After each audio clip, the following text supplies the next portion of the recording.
오늘은 신앙 기본 원리 31번째 시간으로 하나님이 찾으시는 한 사람이라는 주제로 우리가 말씀을 좀 나누려고 합니다.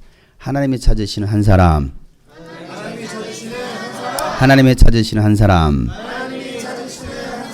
네, 지난 주일에는 강원 고성에 있는 육군 포병대대 군선교 집회를 청년들과 함께 다녀왔습니다. 가게 된 계기가 유튜브에 올라가 있는 37사단 군선교 영상을 보신 한 분이 군선교 집회를 요청하신 것이었어요. 워낙 먼 곳이라 민간교회에서 위문 예배를 한 번 안 왔었다고 합니다. 그래서 목사님과 청년들이 오셔서 청년들의 꼭 필요한 복음을 전해 주셨으면 좋겠습니다 라는 그런 요청이었어요. 그래서 그들의 요청대로 저희가 방문하여 함께 예배하게 되었습니다. 한번 영상을 한번 보도록 하겠습니다.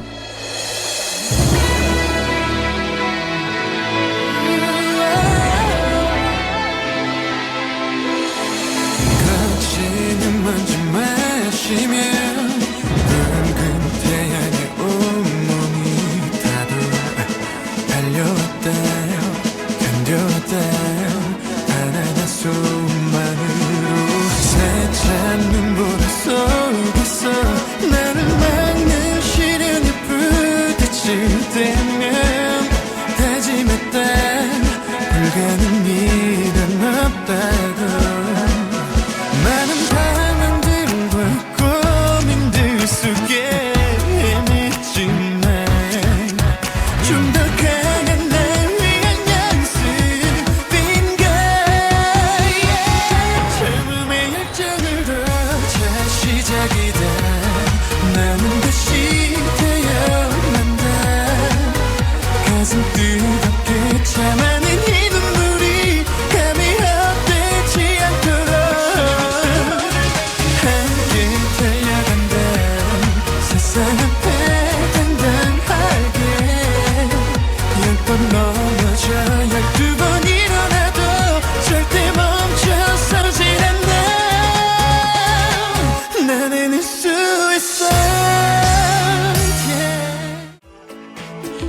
지으신, 나를 지으신 창조주 하나님을 한번 만나보자. 하나님은 어떤 분이신가? 예수님 도대체 어떤 분이신가? 왜 수많은 사람들이 교회를 다니는가 한 번쯤 생각해보고 살자 이거지. 아무 생각 없이 사는 것이 아니라 생각 좀 해보고 살자 이거지. 생각 좀. 하나님은 여러분을 지키시길 원하십니다. 하나님은 여러분을 도우시길 원하신다는 사실. 이 군생활 가운데 힘들지만 때로는 외롭지만 이 군생활 가운데 여러분을 지으신 창조주 하나님께서 여러분이 믿음을 잃지 않는다면 여러분을 지키시고 인도해 줄 것을 믿습니다. 예수님 여러분에게 생명을 주시려고 십자가에 죽으셨고 여러분의 영원한 생명을 주려고 예수님 부활하셨습니다. 날 위해 죽으신 날 위해 다시 사신 예수 그리스도 다시 오실 그 사랑 죽음도 생명도 천사도 하늘의 어떤 권세도 끊을 수 없는 영원한 그 사랑 예수. 네, 갔더니 한 100여 명의 사병들과 간부들이 모여 있었습니다. 부대 안에는요 사찰이 있었고요, 교회는요 민간 그 부대 밖에 있었습니다. 시작 그 전부터 얼마나 영적 전쟁이 치열했던지 준비해갔던 그 PPT가요 다 날라갔고요, 또 음향 상태도 엉망이었어요. 찬양을 시작하고 예배를 드리는데도 반응이 영 시큰둥하길래 왜 그런가 했더니 저 장면에는 그냥 좋은 장면만 잡아서 그렇지 전체적인 분위기가 영 시큰둥했습니다. 왜 그런가 했더니 60여 명이 100여 명 중에 60여 명이 교회라는 곳을 처음 와본 거였어요. 찬양도 모르죠. 기도라는 것도 해본 적도 없죠. 그러니까 찬양할 때 사람들이 막 구경하는 거예요. 기도하니까 처음 본다는 듯이 이상한 집단인 것처럼 막 이렇게 구경하고 막 이러고 있는 거예요. 그래서 왜 그런가 했더니 60% 이상이 교회를 처음 와본 불신자들이었습니다. 1시간 30분간의 집회가 마쳐졌습니다. 정리하고 교회 돌아오니까 새벽 2시 한 30분 되었습니다. 또 돌아오는데 청년 하나가 핸드폰을 두고 왔어요. 다시 돌아가기 너무나 늦어서 택배로 받기로 했고 며칠 뒤에 택배가 도착했습니다. 그 택배 안에는 잃어버린 핸드폰과 편지 한 통이 있었습니다. 샬롬 대대를 생략하고요. 습별교회 김아른 집사입니다. 감사한 마음을 홈피에 전화를 했는데 이렇게 손글씨로 전할 기회가 생겼네요. 오자마자 PPT가 날아가고 휴대폰도 남겨지고 저희 교회의 영적 놀림이 많이 느껴지네요. 정말이지 예배를 준비하며 어려움이 참 많았습니다. 사역의 외로움을 느끼고 마음이 많이 무너지는 시간이었답니다. 기대함으로 은혜로 예배를 준비하지 못하고 두려움으로 준비했던 것 같아요. 4월 샛별교회에 처음 왔을 때에 교회는 버려진 것처럼 먼지투성이, 거미줄투성이, 곰팡이투성이었답니다. 주 1회 시간을 내어 혼자 청소하기를 3개월을 하니 지금의 모습을 되찾았어요. 청소하며 예배드리며 느낀 하나님의 마음은 아름아 왜 이제 왔니? 정말 기다렸단다. 잘 왔어. 나의 교회를 다시 세워줘 했습니다. 하지만 제가 할 수 있는 건 많지 않았어요. 청소와 간식 챙기는 것이 전부였답니다. 아이들의 마음이 다침이 느껴지니 성경 공부도 기도 모임도 엄두가 나지 않았어요. 청년의 때에 하나님 알아야 한다고 예수님이 함께 하신다고 복음을 너무 전하고 싶은데 방법이 없고 속이 타들어갔답니다. 대대장님과 사모님의 절에 다니시며 보살이시고 3,000배를 하시고 불경을 외운 아이들에게는 포상휴가를 3박 4일이나 보내주시고 계셔요. 유문예배 온다고 보고하기도 눈치가 많이 보이는 상황이었답니다. 그때에 주금 청년들과 목사님 오신 거예요. 제 속이 시원하게 복음을 터뜨려 주신 거예요. 하나님 마음은 얼마나 시원하셨을까요? 부대 곳곳에 예수의 소문과 난리가 나게 해달라고 했는데 아이들이 마태복음 24장을 찾아 읽는 모습을 보고 곧 소문과 난리가 일어날 것 같아요. 제가 말씀 도중에 여러분 성경은 사실입니다. 예수님 다시 오십니다.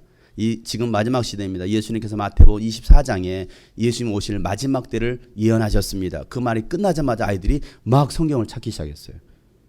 처음 찾아본 거죠. 정말 그런 말씀이 성경에 있어. 그 모습을 보고서 이 자매가 참 감동을 받은 거죠. 목사님 말씀에 아이들이 감탄사를 터뜨릴 때에 마음의 문이 열리고 있음을 알았어요. 모든 것이 기도응답이었답니다. 이렇게 동역하여 주시니 정말 감사드립니다. 이 감사의 마음을 표현할 말이 잘 생각나지 않을 정도로 너무나 감사합니다. 동역의 힘이 무엇인지 깨닫게 되었습니다. 저희의 동역자가 되어주셔서 정말 감사합니다. 병사들에게도 위로가 되었겠지만 저희 부부에게도 큰 위로가 되었습니다. 이번 위문 예배를 통해 불이 붙게 해달라고 기도했었는데 정말 그런 것 같습니다. 앞으로 붙여주신 불 꺼지지 않게 열심히 사역하겠습니다. 기도해 주세요. 부족하지만 저희도 목사님 사역에 기도로 중보하며 동역하겠습니다. 목사님의 사역이 더 넓어지고 더 많은 청년이 목사님이 들려주시는 복음을 드렸으면 좋겠습니다. 죽군교회 청년들과 목사님 다시 한번 감사드려요. 다시 만날 땐 더 성장한 샛별교회 되어 있을게요. 언제나 평안이 가득하길 소망합니다. 다시 와 주실 거죠? 간부 부부였습니다. 군수과장, 남편은 군수과장이고요. 그 부대로 전입한 지 얼마 되지 않은, 그런데 교회는 거의 폐허가 되어 있다시피 할 정도로 그런 교회, 하나님 이 교회를 살려주십시오 라는 한 자매의 그런 기도와 헌신이 기적을 만들어가고 있었습니다. 하나님은 복음이 메말라 버린 그 샛별교회와 장병들을 위해서 그곳에 한 사람을 보내시고 그를 통해서 일하고 계셨다는 사실이에요. 그날 군선교를 하는 날 동안 MBC 방송에서는요, 진짜 사나이 프로그램이 방송되고 있었습니다. 거기에 우리 교회가 지난번 군선교를 갔었던 부대 영상이 방송이 되었어요. 금요일에는요, 인천에 있는 내리교회 철야 집회의 말씀을 전하고 왔습니다. 주제는 부모와 자녀, 전교인이 함께 기도하는 약복강 철야 기도회였습니다. 저녁 9시 30분에 시작해서 새벽 3시까지 하는 철야 집회인데요. 담임 목사님 만나서 매일 그렇게 하냐고 물었더니 평상시는 2-3시간 정도 하는데 1년에 2번 특별 철야 집회를 한다는 거였어요. 이번 주제가 바로 다음 세대 부흥을 위한 철야 기도회여서 저를 특별히 초청했다라는 목사님의 이야기였습니다. 이 내리교회 담임 목사님은요, 지난번 제가 CBS 방송 미션 2013 주연화를 보냈었어요. 제가 출연했을 때에 게스트로 참여하셨던 목사님이신데요. 저의 간증과 교회 이야기를 들으시고 큰 은혜를 받으셔서 기대하는 마음으로 저를 초청하셨다는 겁니다. 제가 교회 스타렉스를 타고 갔는데 부목사님들도 저를 미리 알아보더라고요. 인사를 하더라고요. 저는 처음 보는 사람들인데 또 모두가 집회를 기대하고 있었다는 얘기예요. 또 제가 그 집회 가기 전에 그럼 내리교회가 어떤 교회일까라고 또 조사를 해봤습니다. 내리교회는요, 128년 된 우리나라에 최초로 세워진 역사적인 교회였어요. 1885년 4월 5일 감리교 선교사였던 아펜젤러 선교사 부부가 언더우드 선교사와 함께 인천 제물포항으로 배를 타고 들어옵니다. 그 제물포항에 첫 발을 내딛는 날은 부활주일이었어요. 그것도 참 의미가 있죠. 복음의 불모지였던 조선 땅을 밟았던 그 아펜젤러 선교사는요, 미 감리교 선교부에 이런 편지를 씁니다. 우리는 부활절에 여기에 닿았습니다. 이날 죽음의 철장을 꺾으신 주께서 이 백성을 얽어맨 결박을 끊으시고 그들을 하나님의 자녀로서 누릴 자유와 빛 속으로 인도해 주시기를 바랍니다. 그 선교사님의 기도대로 조선 최초 교회였던 교회인 내리교회가 그곳에 세워진 거였습니다. 한 사람의 복음에 대한 열정과 희생이 불교와 토속신앙으로 지배하고 있었던 이 조선 땅에 교회가 세워졌다는 사실이에요. 한 사람의 그 선교에 대한 비전이 우상으로 찌들었던 조선 땅에 복음의 불을 붙이고 평양 대부흥의 기초를 마련했다는 사실이에요. 그때 그의 나이가 27살이었습니다. 우리 교회 27살 청년들이 있나요? 27살 청년이 복음의 불모진 조선 땅에 아무도 가려고 하지 않았던, 조선 땅으로 선교지로 들어가라고 했을 때 아무도 들어가지 않았습니다. 그 땅은 아직 시기상조입니다. 가지 않는다라고 했습니다. 그러나 그는 이제 갓 결혼했던, 결혼과 동시에 가장 가난하고 미개한 땅 갑신정변으로 인해서 전혀 신변의 보호를 받을 수 없었던 어지러웠던 조선을 가슴에 품고 선교사로 자원해서 이 땅에 들어왔다라는 사실이에요. 아무도 가지 않으려고 그 땅에 그들은 들어옵니다. 몇 살이에요? 27살이에요. 그런 비전의 청년들 우리 교회에 많이 있었으면 좋겠습니다. 아펜젤러는요, 조선에 와서 우리나라 최초 근대 교육기관인 배제학당을 창설합니다. 그리고 정동감리교회도 또 세웁니다.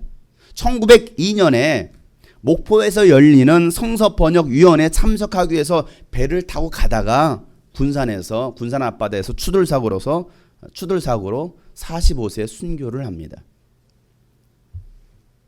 조선을 사랑했던 그 아펜젤러의 마음을 이어받았던 자녀들도 미국에서 공부하고 공부를 다 마친 다음에 조선으로 들어옵니다. 그리고 배제학당 교장이 되었다가 일제에 의해서 아펜젤러 2세는요 추방을 당합니다.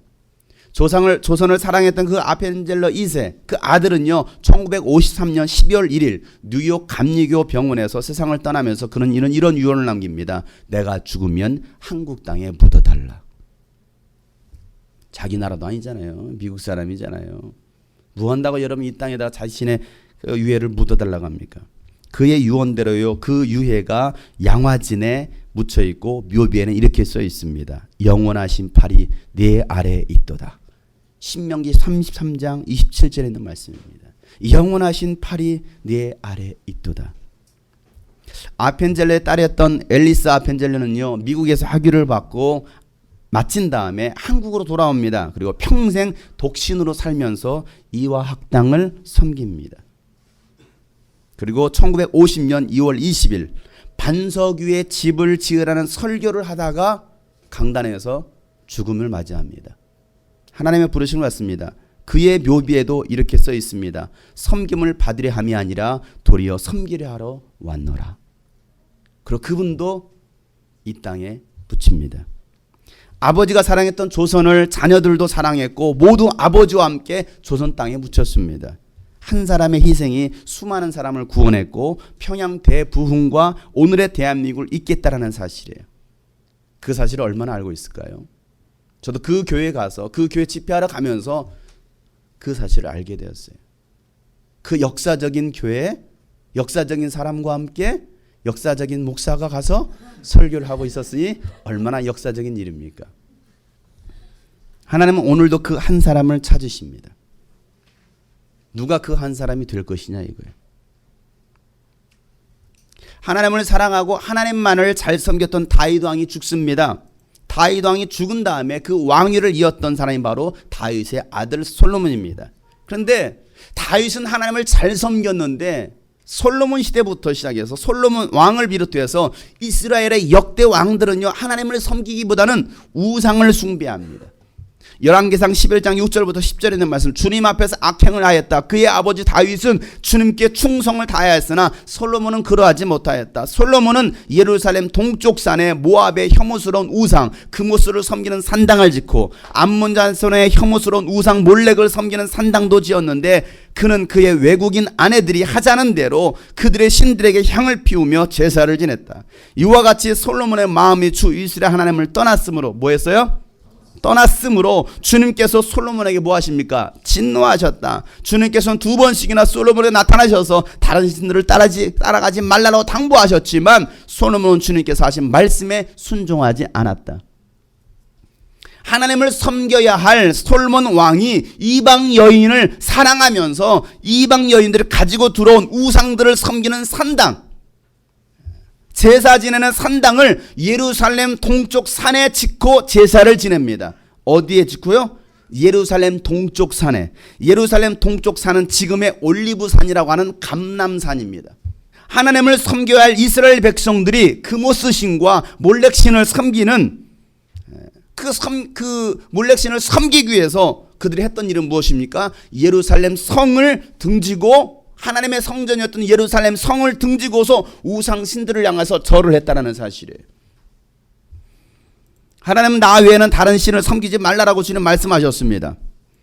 그렇게 십계명에 명령하셨는데도 왕과 이스라엘 백성들은 하나님을 등지고 우상을 숭배합니다. 결국 솔로몬의 마음이 하나님에게서 멀어졌고 하나님을 떠나버립니다. 그 이유가 어디 있었습니까? 이방 여인들을 사랑했다라는 것이죠. 그들을 자신의 첩으로 맞아들였다라는 거예요. 하나님이 이미 그 이전에 이방 사람들과는 결혼을 해서도 안 된다라고 분명히 명령하셨습니다. 열왕기상 11장 2절 말씀에 다 같이 읽겠습니다. 주님께서 일찍이 이 여러 민족을 두고 이스라엘 자손에게 경고하신 일이 있다. 너희는 그들과 결혼을 하고자 해서도 안 되고 그들이 청혼하여 오더라도 받아들여서는 안 된다. 분명히 그들은 너희의 마음을 그들이 믿는 신에게로 기울어지게 할 것이다 하고 말씀하셨다. 그런데 솔로몬은 외국 여자들을 좋아하였으므로 마음을 돌리지 못하였다. 하나님 분명히 명령하십니다. 하나님을 믿지 않는 사람과는 결혼도 하지 마라. 거절해라. 요즘 결혼 시즌인지 청첩장이 많이 오고 있고 또 우리 교회 청년들도 결혼한다는 소식을 전해오고 있습니다. 여러분 집안에 어떤 여자 어떤 남자가 들어오느냐 중요한 일입니다. 어떤 며느리 어떤 사위가 들어오느냐에 따라서 그의 가정이 바뀔 수도 있어요. 믿지 않는 남자 믿지 않는 여자가 들어오면 그때부터 그 가정은 분명한 것은 위기입니다. 하나님의 사람은 예수님을 잘 믿는 사람과 만나야지 믿지 않는 사람과 만났다라는 솔로몬처럼 하나님을 버리고 하나님의 진노를 살 수 있다는 것을 깨달아야 됩니다. 이것은 그럴 수도 있겠지가 아닙니다. 절대적인 거예요. 뭐 그럴 수도 있겠지 뭐 아닙니다. 왜 처음부터 여러분 하나님의 진노를 살 일을 저지르고 시작합니까? 이왕 시작하는 거 믿는 사람과 함께 하나님의 나라를 소망하며 시작하면 얼마나 좋겠어요. 우리 청년들이요. 우리 결혼할 청년들 많이 있어요. 대부분 다 결혼해야 될 청년들입니다. 우리 주님이 꿈꾸신 청년들은 믿지 않는 사람과는 절대 교제도 하지 말기를 바랍니다. 믿지 않는 사람과는 절대 결혼도 해서도 안 돼요. 이건 주님의 명령입니다. 여러분의 영혼과 가정을 위해서 성령 받고 예수님을 잘 믿는 사람과 믿음에 교제하면서 결혼할 수 있기를 바랍니다. 왜? 이게 주님의 명령이기 때문에. 지금 잘못된 만남을 하고 있는 우리 청년 있거들랑 또 계획 중에 있는 사람이 있거들랑 정리하세요. 예수 이름으로 깨끗하게 깨지세요. 갈라서야 됩니다. 그것이 여러분을 살리는 길이에요. 명심하세요. 솔로몬 왕이 하나님을 떠나 우상을 숭배했을 때의 결과가 어땠어요? 하나님의 진노를 사드라는 것이죠. 하나님의 진노는요 결국 이스라엘이 두 나라로 갈라서게 됩니다. 열왕기상 11장 12절만 다만 내가 사는 날 동안에 네 아버지 다윗을 보아서 그렇게 하지 않겠지만 네 아들 때 이르러서는 내가 이 나라를 갈라놓겠다. 솔로몬 때는 갈라놓지 않았어요. 왜? 네 아버지를 봐서. 네 아버지가 너무나 잘했기 때문에 네 아버지의 이름을 봐서 내가 네 때는 갈라놓지 않아. 그러나 네 아들 때부터 네 다음 때부터 내가 이 나라를 갈라버릴 거야. 하나님께 분명히 말씀하십니다. 솔로몬 왕이 죽었습니다. 그의 아들 르호보암이 왕이 되었습니다. 하나님의 예언대로 이스라엘은요 남유다와 북이스라엘로 나눠지게 됩니다. 북이스라엘은요 여로보암이 다스리고 남유다는요 르호보암이 다스리게 됩니다. 북이스라엘은요 210년간 나라를 이어가다가 기원전 220년경에 아시리아의 침략으로 해서 결국 멸망당합니다. 나라가 완전히 사라져버립니다. 그리고 210년 동안 19명의 왕이 있었지만 제대로 하나님을 섬긴 왕은 단 한 사람도 없었어요. 남유다는요 조금 더 길게 586년 바벨론에 의해서 멸망당합니다. 마찬가지죠. 결국은 이 땅에서 이스라엘이 사라지는 그런 하나님의 진노가 임했다라는 사실이에요. 오늘 본문에 나온 아합 왕은요 이 북이스라엘의 8번째 왕입니다. 그러면 아합 왕은 어떤 사람일까요? 열왕기상 16장 30절부터 33절에 보면 그 아합 왕에 대해서 이렇게 설명하고 있습니다. 다 같이 읽겠습니다. 오므리의 아들 아합은 그 이전에 있던 왕들보다 더 심하게 주님께서 보시기에 악한 일을 그는 느밧의 아들 여로보암의 죄를 따라가는 정도가 아니라 오히려 더 앞질렀다. 그는 시돈왕 옙바알의 딸인 이세벨을 아내로 삼았으며 더 나아가서 바알을 섬기고 예배하였다. 또 그는 사마리아에 세우는 바알의 신전에다가 바알을 섬기는 제단을 세우고 아세라 목상도 만들어 세웠다. 그래서 그는 그 이전에 이스라엘 왕들보다 더 심하게 이스라엘 하나님을 침노하였다. 보세요. 아합 왕은요 이전에 있던 왕들보다 더 심하게 주님 보시기에 뭘 했어요? 악한 일을 했대요. 그 이전 왕들보다 더 심하게 주님 보시기에 악한 일을 행했다. 여로보암의 그 죄를 따라가는 정도가 아니라 오히려 죄를 뭐 했어요? 앞질러 갔대요. 얼마나 악했으면. 솔로몬이 그랬던 것처럼 아합 왕도 이방신을 섬겼던 이세벨을 아내로 삼습니다. 그리고 바알신과 아세라 목상도 만들어서 그것들을 섬기며 예배했습니다.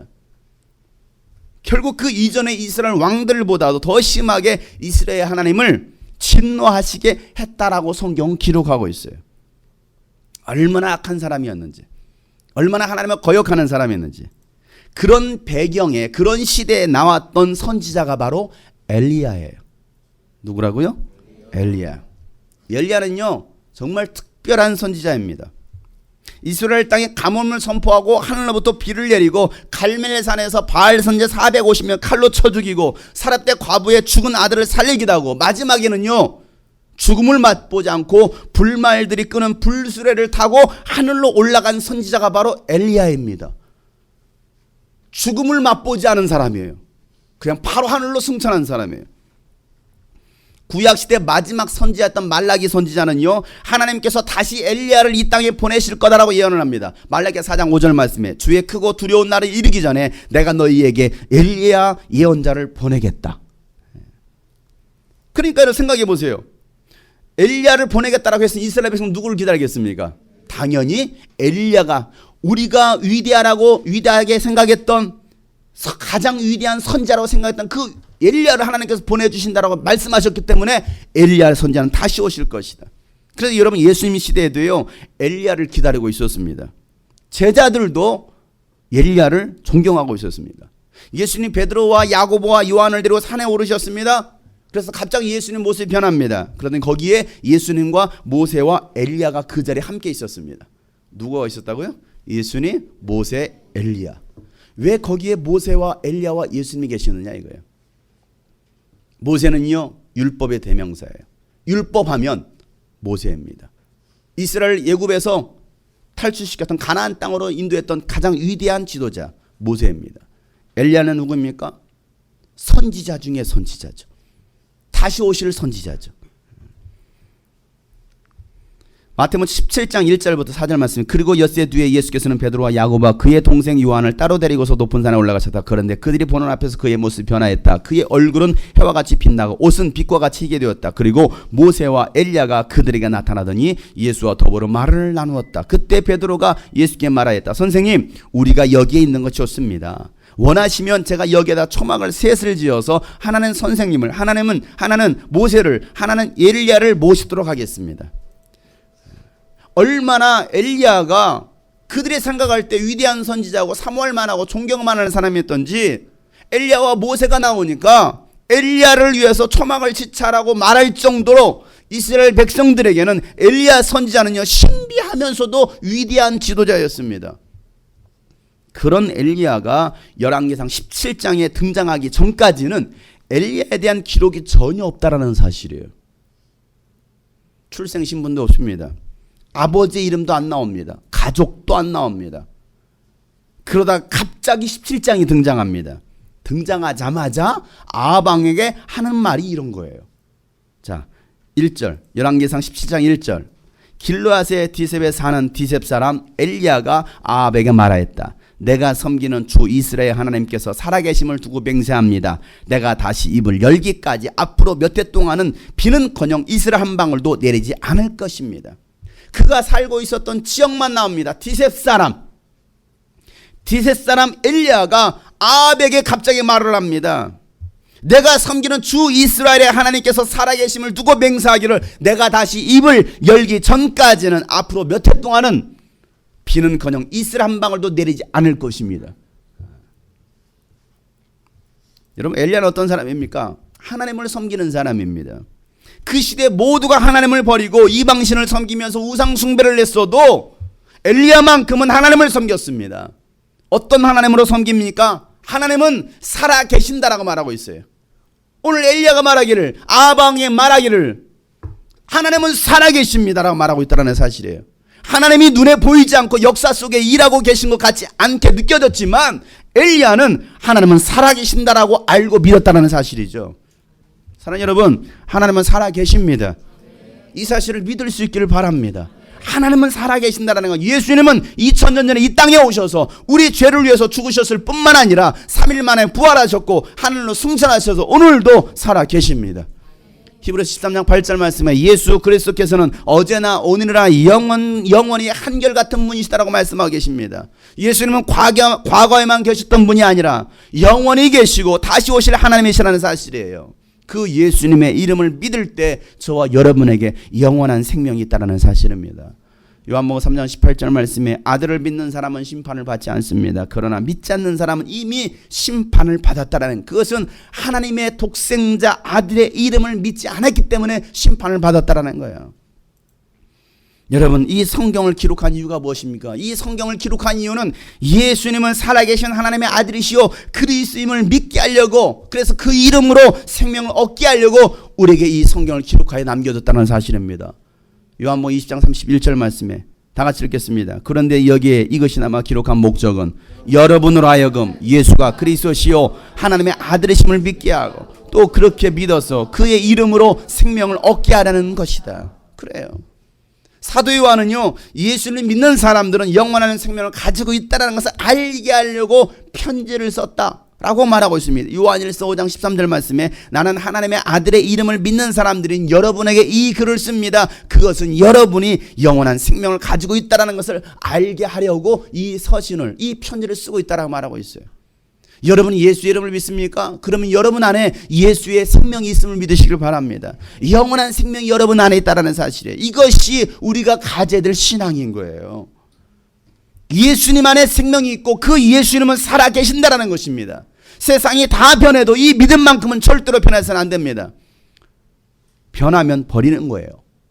음식이 변하면 먹을 수 없어서 쓰레기통에 버리듯이 유일하신 참 하나님의 신앙이 변하면 결국은 하나님의 진노를 받고 심판을 받을 수밖에 없다는 사실이죠. 요한복음 17장 3절 말씀에 영생은 오직 한 분이신 참 하나님을 알고 또 아버지께서 보내신 예수 그리스도를 아는 것이 영생이다라고 말하고 있어요. 하나님을 잃어버리는 순간 인간은 타락하는 거예요. 여러분, 타락이 찾아오지 않도록 우리는 하나님을 아는 일에 힘써야 됩니다. 엘리야는요, 하나님이 어떤 분이신지를 알았기 때문에 하나님만을 열정을 다해서 열정적으로 섬겼다라는 사실이죠. 그가 이렇게 고백합니다. 열왕기상 19장 10절 말씀에 엘리야가 말하길 나는 이제까지 주 만군의 하나님만을 열정적으로 섬겼습니다. 열정적으로 섬겼다라는 거죠. 이스라엘 자손은 주님과 맺은 언약을 버리고 주님의 제단을 헐었고 주님의 예언자들을 칼로 죽였습니다. 그러나 나는 그 하나님을 열정적으로 섬겼다라고 그는 고백하고 있다라는 사실이죠. 이스라엘 자손이 주님과 맺은 언약을 버리고 예배를 무시하고 하나님을 떠났을 때에도 엘리야만큼은요, 하나님을 떠지 않았어요. 하나님만을 예배합니다. 하나님과의 그 친밀한 관계를 유지합니다. 그랬기에 하나님은, 엘리야는요, 그 담대함을 가지고 왕 앞에 나아갈 수 있었다라는 사실이에요. 여러분, 이 신앙만큼은 절대 변하지 마세요.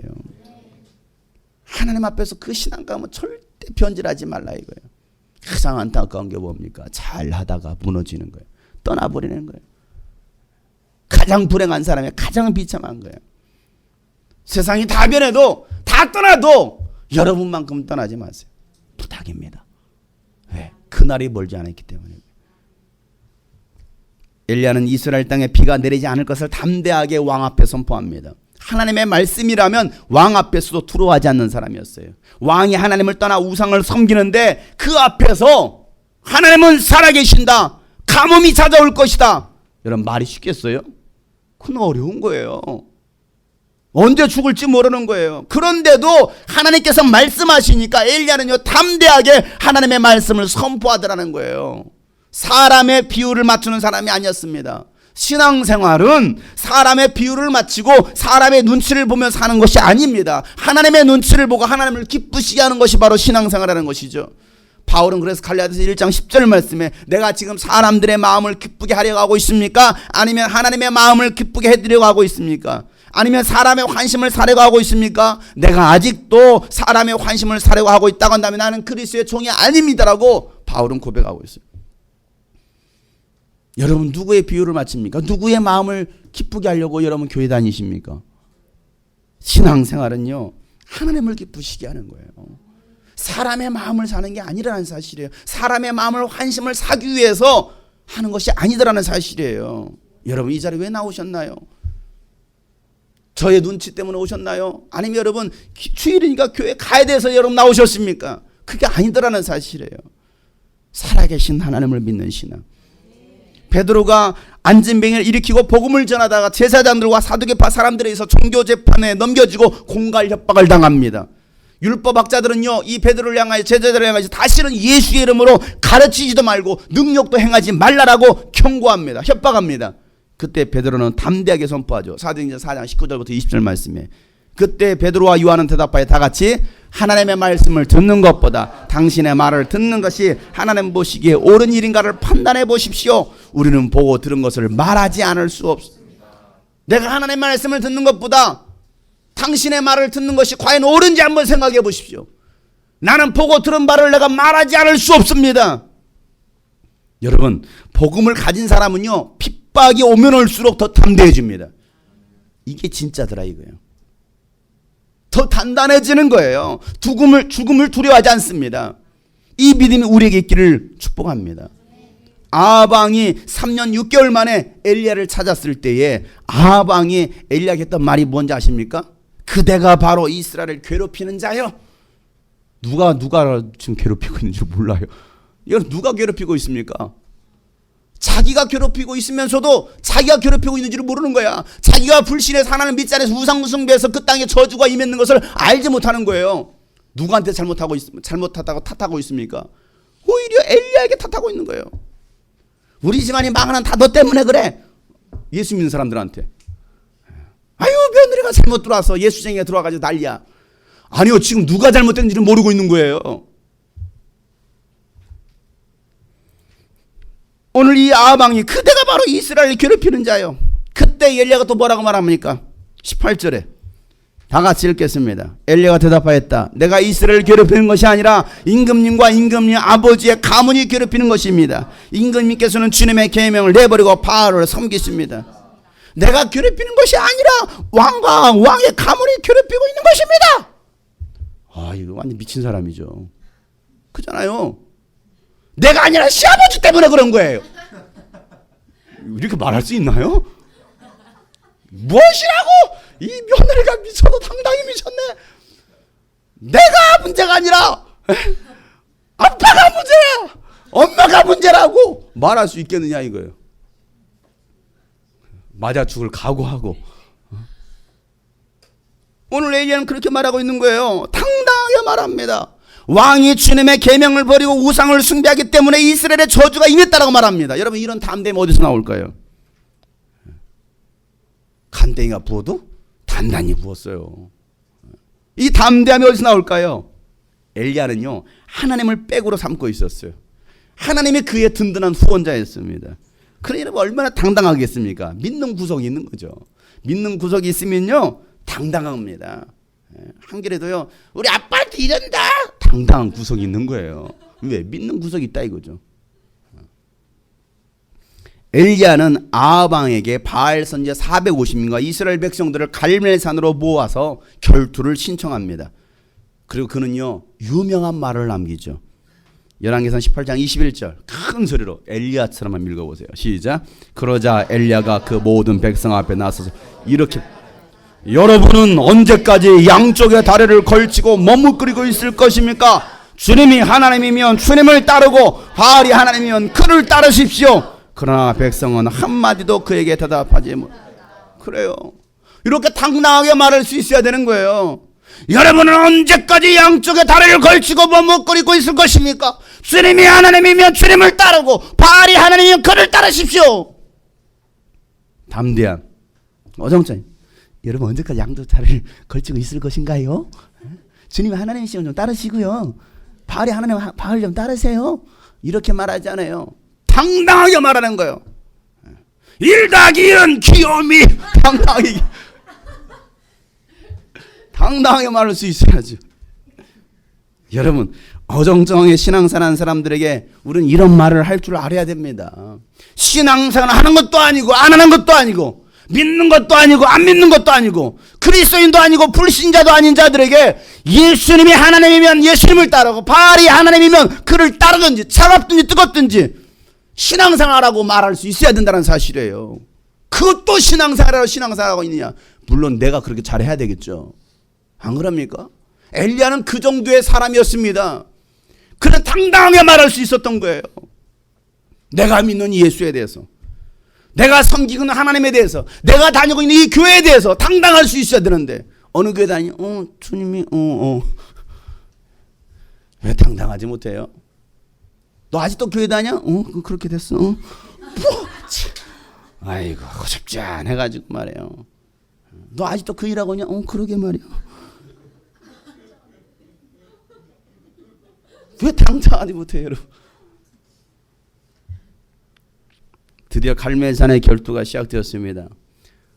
엘리야가 무너진 제단을 다시 쌓고 하나님께 기도하니까 하늘로부터 불이 내립니다. 그리고 바알 선지자 450명 칼로 다 쳐 죽입니다. 막. 얼마나 쳐 죽였는지 그 갈멜산에 가보면 그 동상이 있어요. 칼이 휘었어요. 이렇게. 얼마나 쳐 죽여. 450명을 쳐서 죽인다고 생각. 한 명. 또 다음. 힘드니까 그냥 지나가. 450을 쳐 죽인다고 생각해 보세요. 쉬운 일입니까? 그것도 쉬운 일 아니에요. 그리고 450명 칼로 쳐 죽이고 나서 이제는 뭐합니까? 피를 내려달라고 기도하는 거예요. 쭉 피를 내려줘서 아까는 뭘 내려달라고 기도하고 불을 주여 불을 내려주소 이제는 물을 내려주 물을 내려달라고 기도하는 거예요. 엘리야의 그 포기하지 않는 그 7번의 기도 끝에 하나님은요 비를 내려주십니다. 3년 6개월 동안 이슬 한 방울 내리지 않은 그 땅에 비를 내려달라고 기도하니까 비가 내리더라 이거예요. 엘리야는 기도의 사람이었습니다.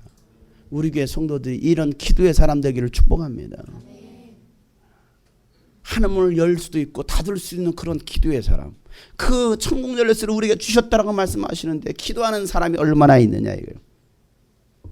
기도해야 된다는 것은 아는데 기도를 명령하시다라는 건 아는데 기도하는 사람, 응답 받는 사람, 응답을 끌어내리는 사람이 얼마나 있느냐 이거예요. 아방의 아내였던 이세벨이 바알 선지자 450명을 죽였다는 소식을 들으니까 열받았어요. 그래서 뭐합니까? 내가 저 엘리야를 내가 죽여버리겠다. 그 소식을 전해 들었습니다. 그 엘리야가 뭐합니까? 이세벨을 피해서 광야로 도망갑니다. 그리고 엘리야가 하나님께 똑같은 기도를 2번씩이나 합니다.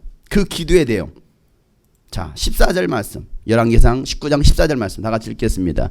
엘리야가 대답하였다. 나는 이제까지 주 만군의 하나님만 열정적으로 섬겼습니다. 그러나 이스라엘 자손은 주님과 맺은 언약을 버리고 주님의 제단을 헐었으며 주님의 예언자들을 칼로 쳐 죽였습니다. 이제 나만 홀로 남았는데 그들은 내 목숨마저도 없애려고 찾고 있습니다. 그가 했던 고백은 뭡니까? 나는 열정적으로 하나님을 섬겼지 않습니까? 이스라엘 백성들은 다 하나님을 버리고 하나님의 계명을 버리고 우상을 숭배했습니다. 그러나 나는 그렇게 하지 않았습니다. 이제 나만 홀로 남아있는데 이거예요. 이제 나만 홀로 남아있는데 내 주변에 하나님을 믿는 사람이 아무도 없는 것 같습니다. 우리 가족 가운데 하나님을 믿는 사람이 없어서 나만 홀로 예수를 믿고 있을 때에 믿음의 동역자, 기도의 동역자가 있었으면 좋겠는데 아무도 없다라고 느껴질 때 하나님께서 우리에게 하시는 말씀이 있어요. 18절 말씀에 나는 이스라엘에 7,000명을 남겨놓았을 터인데 그들은 모두 바알에게 무릎을 꿇지도 아니하고 입을 맞추지도 아니한 사람이다. 바알에게 무릎을 꿇지 않은 그 7,000명을 남겨두셨다라는 사실이에요. 야, 너와 함께 기도할 수 있는, 너와 함께 하나님의 일을 성공시킬 수 있는 동역자 7,000명을 남겨두었어 라고 하나님 말씀하시고 계시다는 사실입니다. 세상과 타협하지 않은 믿음의 동역자 7,000명이 남아있다는 것이죠. 교회가 아무리 변질하고 타락했다 할지라도 변절하지 않고 타락하지 않은 교회, 변질되지 않은 그리스도인이 남아있다는 사실이에요. 우리가 그 남아있는 한 사람 되어야 되지 않겠습니까? 그 7,000명이 되어야 되지 않겠습니까? 하나님은요 오늘도 이런 자를 찾고 계시다는 사실이에요. 그 한 사람, 세상과 타협하지 않은 사람, 바알에게 무릎을 꿇지 않고 우상 숭배하지 않는 사람, 하나님을 열정적으로 사랑하고 섬기는 사람, 아무리 힘든 상황이어서도 하나님께 기도함으로 문제를 해결해 나가는 사람, 하나님의 명령을 순종하면서 담대하게 믿음에 선포할 수 있는 그 한 사람을 찾고 계신다는 사실이에요. 아방 시대 엘리야를 찾으셨던 하나님, 오늘 이 시대 하나님은 누구를 찾으시겠습니까? 하나님은 아무나 찾아 쓰시는 게 아니다라는 사실이에요. 이번 주는 민족 명절 추석이 있습니다. 믿지 않는 가정에서는요, 이 제사 문제 때문에 갈등도 일어납니다. 또 신앙 문제 때문에 영적 싸움을 하는 사람들도 많이 있을 거예요. 그럴 때 우리는요, 엘리야와 같은 담대한 신앙을 가져야 될 것입니다. 오늘 엘리야가 선포했던 것처럼 내가 믿는 하나님이 살아계신 것과 내가 하나님을 믿는 종이라는 것과 하나님의 말씀이 오늘도 이루어진다는 것을 세상에 드러낼 수 있는 날이 여러분 이번 명절이 되어야 될 것입니다. 오늘 읽었던 이 본문 말씀 다 같이 한번 읽겠습니다. 열왕기상 18장 36절 37절 말씀 다 같이 제사를 드릴 때가 되니 엘리야 예언자가 앞으로 나서서 이렇게 기도하여 아브람과 이삭과 이스라엘을 돌보신 주 하나님 주님께서 이스라엘의 하나님이시고 나는 주님의 종이며 내가 오직 주님의 말씀대로만 이 모든 일을 하고 있다는 것을 오늘 저들이 알게 하여 주십시오. 주님 응답하여 주십시오. 응답하여 주십시오. 이 백성으로 하여금 주님의 주 하나님이시며 그들의 마음을 돌이키게 하시는 주님이심을 알게 하여 주십시오. 오늘 이 엘리야가 담대하게 말했던 것이 무엇입니까? 주님께서 이스라엘 하나님이시고 나는 그 주님의 종이고 내가 오직 주님의 말씀대로만 이 모든 일을 하고 있다는 것을 오늘 저들이 알게 하여 달라는 거예요. 누구를 통해서요? 나를 통해서. 여러분을 통해서 여러분의 가정에서 믿지 않는 사람들이 너가 믿는 하나님이 정말 살아계신 하나님이시구나, 네가 믿는 하나님의 참 하나님이시구나, 너는 정말 하나님의 사람이구나, 하나님의 종이구나, 너를 통해서 하나님의 말씀이 성취되고 있구나가 드러날 수 있기를 바랍니다. 오늘 엘리야는 그걸 놓고 기도하고 있죠. 하나님 나를 통해서 이것이 증거되게 하여 주십시오. 하나님의 살아계심이 증거되게 하여 주십시오. 나의 신앙이 잘못된 것이 아니라는 것이 저들로 알게 하여 주십시오. 그리고 저들의 영혼을 긍휼히 여겨 주십시오. 그들의 마음이 돌이켜져서 주님의 주님이심을 고백할 수 있게 해주십시오. 오늘 엘리야가 이 고백하고 있다는 사실이에요. 여러분의 믿음으로 믿지 않는 자들의 마음이 돌아서서 주님을 믿는 그날이 속히 오기를 소망합니다. 오늘도 하나님은 한 사람을 찾으십니다. 한 사람. 한 사람의 헌신이 군대를 변화시키고 있었습니다. 한 사람의 헌신이 조선 땅을 변화시켰습니다. 오늘도 그 한 사람을 찾고 계시다라는 사실. 많은 사람이 아니었습니다. 수많은 사람이 아니었습니다. 연약한 그 한 사람. 연약한 한 여인을 통해서 이제 27살 이제 새 신랑을 통해서 아무도 가지 않으려는 그 땅에 밟았을 때 이 땅에 복음이 들어왔고 저와 여러분이 이 자리에 앉게 된 거 아닙니까? 그럼 이 마지막 시대 하나님은요 그 한 사람을 통해서 세계 열방으로 복음을 전하길 원하십니다. 그 일이 저와 여러분을 통해서 일어나길 주의 이름으로 축복합니다. 주여 하나님이 찾으시는 그 한 사람이 내가 되기를 원합니다. 주여 편찮는 믿음을 주시옵소서. 나를 통해 예수님이 하나님이시고 나는 하나님의 사람이고 내가 오직 주님의 말씀대로만 이 모든 일을 하고 있다는 것을 오늘 저들로 알게 하여 주시옵소서. 오늘 이 시간 이 기도하시길 바랍니다. 다 같이 오늘 말씀 붙들고 하나님 내가 그 한 사람 되게 하여 주옵소서. 아무도 가지 않는 그곳에 주님의 찾으시는 그 한 사람 되기를 원합니다. 하나님 나를 통하여 하나님이 증거되게 하여 주옵소서. 나를 통하여 살아계신 예수가 증거되게 하여 주옵소서. 나를 통하여 많은 영혼의 주께로 돌아오 구원받게 하여 주옵소서라고 오늘 말씀 붙들고 간절하게 주님 앞에 통성으로 부르려 기도하시겠습니다. 거룩하신 아버지 하나님 오늘도 주님이 찾으시는 그 한 사람 되기를 원합니다. 우상을 숭배하고 믿음을 저버리고 배역하고 변절하는 이 세상 가운데 하나님 편치 않는 믿음을 가질 수 있는 내가 되기를 원합니다. 이곳에서 그 한 사람 하나님이 찾으시는 그 한 사람으로 서 있기를 원합니다. 주님만을 엎드려 경배하기를 원합니다. 그 어느 것도 난 필요 없네. 주님만 경배 주대로 이곳에 서 있네. 엎드려 절하네. 그 어느 것도 난 필요 없네. 주님만 주를 위한 이곳에 예배하는 데들 중에 주를 위한 이곳에 예배하는 자들 중에 그가 찾는 이 없어. 그가 찾는 이 없어. 주님께서 슬퍼하시네.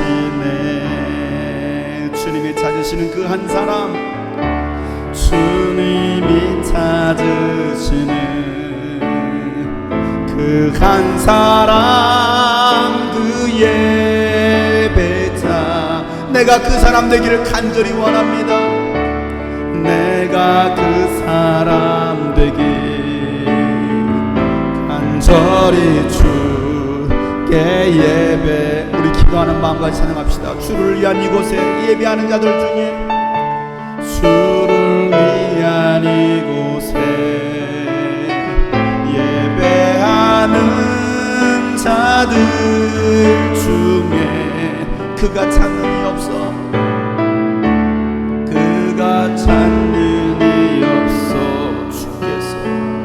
주님께서 슬퍼하시네. 주님이 찾으시는 그 한 사람,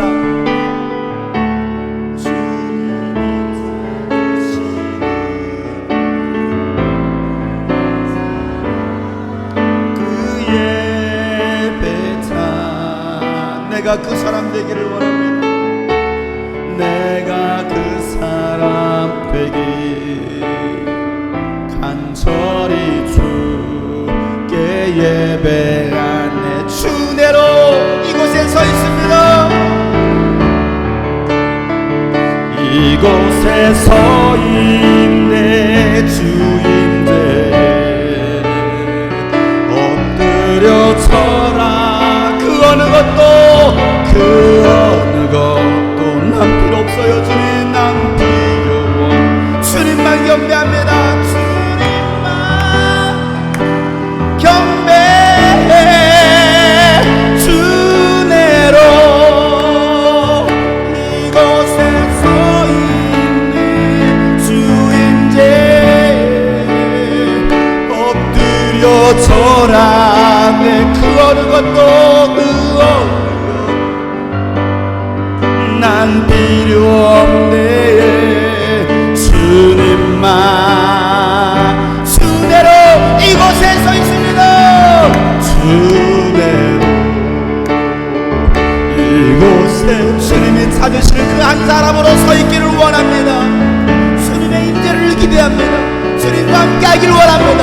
바라게 무릎 꿇자는 그 7,000명이 우리와 함께 한다는 사실을 기억하기를 원합니다. 하나님, 우리의 믿음이 맹창케 하여 주시옵소서. 여러분, 이 시간 다시 한번 기도할 때 주님 나와 함께 하여 주시옵소서. 이 믿음 지키게 하시고 주님이 찾으신 그 한 사람을 서게 하여 주시옵소서라고 마지막으로 주 앞에 간절하게 부르짖어 기도하겠습니다. 하나님 아버지요, 주님이 찾으시는 그 한 사람 예배자가 되기를 원합니다. 기도자가 되기를 원합니다. 헌신자가 되기를 원합니다. 충성자가 되기를 원합니다. 주님의 임재 앞에 엎드려 절하는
난 필요 없네. 주님만 경배. 하나님만을 섬길 수 있는 그런 사람, 하나님을 살아계신 하나님으로 인정할 수 있는 믿음이 우리 안에 있게 하여 주시옵소서.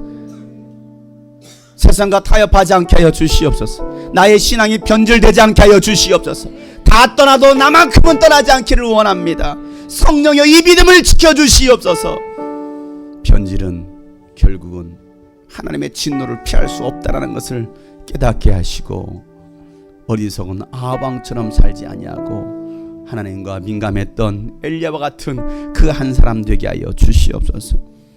이제는 우리 구주 예수 그리스도의 은혜와 하나님 아버지의 놀랍고도 직하신 사랑과 성령님의 감화 감동 교통 충만하심이 주님이 찾으시는 한 사람이 되기를 소망하는 모든 심령들과 영상을 통해서 예배하는 모든 하나님의 사람들 가운데 이제로부터 영원토록 함께 하시기를 간절히 축복하며 기도하옵나이다.